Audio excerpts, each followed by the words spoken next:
Let's add custom tags to our Minecraft mod. If you want to go deeper, the 26.x modding courses are linked down below. 30 plus hours covering complex block entities with fluid and energy handling, custom mobs, custom networking, and even custom biomes and dimensions. Everything you need for 26.x, all in one place, linked down below in the description. Oh! Right, we found some back intelligence once more, and in this tutorial, we're going to be adding custom tags. Now, these are not the name tags. No.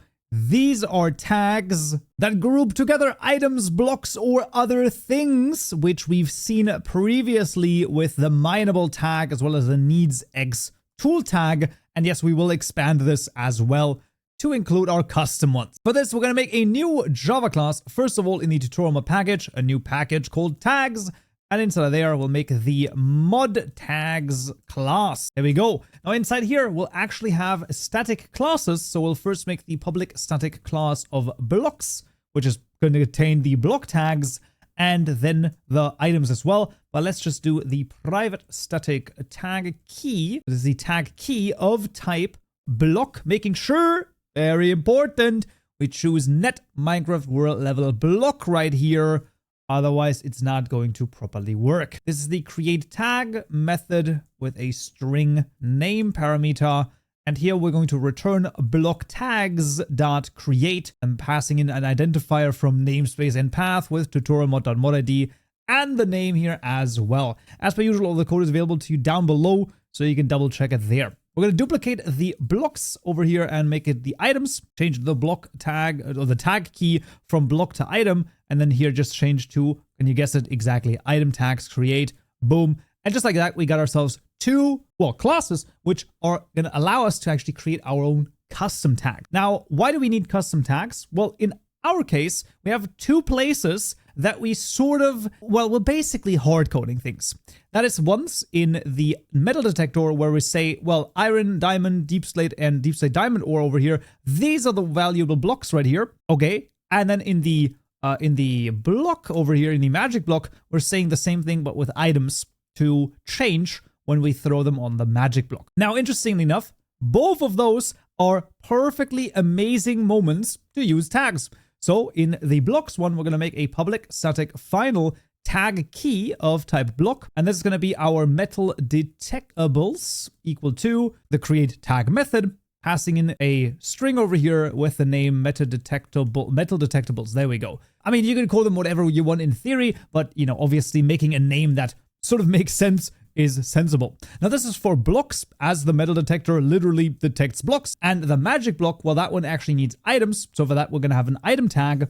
There's going to be a public static final tag key of type item. And we're going to call here this the transformable underscore items. Sure, there we go. Create the tag, the transformable underscore, no, that's not quite right. There we go. Items. Easy enough. Now, before we use these tags, let's actually first of all populate them. And to populate them, let's start with the block one because we already have the blocks tags provider over here. This goes the same way that we've seen this previously with the other tags. We call the tag method over here. Of course, this is all done via data gen. We call mod tags.blocks.metal detectables, and then we add whatever blocks we want. So let's say, for example, blocks dot, I think we can literally just say ores. So that would actually be the add tag method over here, because I'm pretty sure the ores, they have all of the ores in there. And if you are like, oh, I actually want to kind of just get all of the ores, right? So those would be copper ores, diamond ores, all of those. Then we can just do that, put them in here, bada bing, bada boom. That's it. And now it's going to be able to detect all of the ores. Now you might say, but couldn't we just also use the ores tag and like use that right here? We could, but this is a bit more specific. Also, maybe we want to add different blocks over here as well, right? You might say maybe, or maybe you want to add a different type of block. Maybe you want to add metal bars or something like that. So it's possible that you want to expand this in the future as well.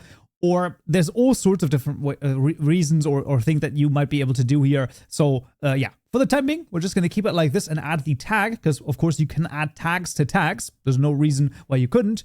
And we'll keep it like this. Then to make the item tag, we actually need another class because we need the item tags provider. So mod items mod item tags provider over here in the DataGen package, which will extend the item tags provider over here, if I'm not mistaken. That should be correct. Implement the add tags method. Hover over again, create constructor matching. Super. Of course, we're going to remove the mod ID because we can simply replace it with tutorial mod ID. Easy enough.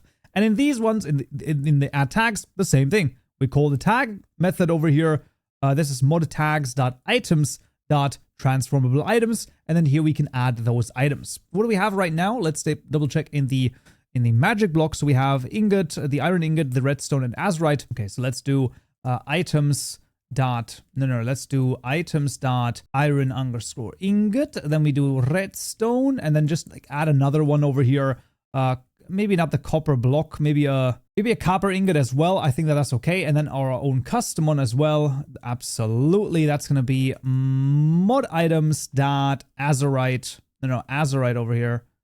.get, of course. Let's not forget the .get call for our custom one, as this is of course saved as a deferred item, while the normal items are all saved as items. That is why we need to call the .get method in order for this to properly work. For the mod item tags provider, we can simply call this, super easy, mod item tags provider, passing in the pack output as well as the lookup provider over here. Just add it to the gather client data event. Nothing complicated over here in this case, what we've seen a couple of times over here with DataGen already. Now that we've populated those, we of course still need to run the DataGen run configuration in a second, but once we do that, well, then what we can do is we're going to be able to use it, but we can already use it right here. So here we're just going to say if the block state is mod tags.blocks.metal detectables. Boom, done right here for the metal detector. And literally the same thing, we're going to use the is method here again as well, mod tags.items.transformable items. And just like that, we're using our tags. So let's run the DataGen task over here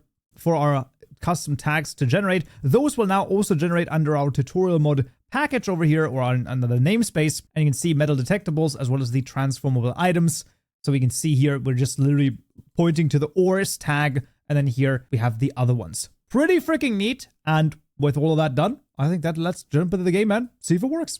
Alright, friends, we're back in Minecraft. Let's first of all see if I can detect some new stuff. Look at that deep slate redstone ore. We weren't able to detect that before. We got some coal right here. Let's see if we can find another. Oh, there's some diamonds right there. Bing, bing, look at that. I found me some diamonds. Absolutely fantastic. So you can see that all works wonders.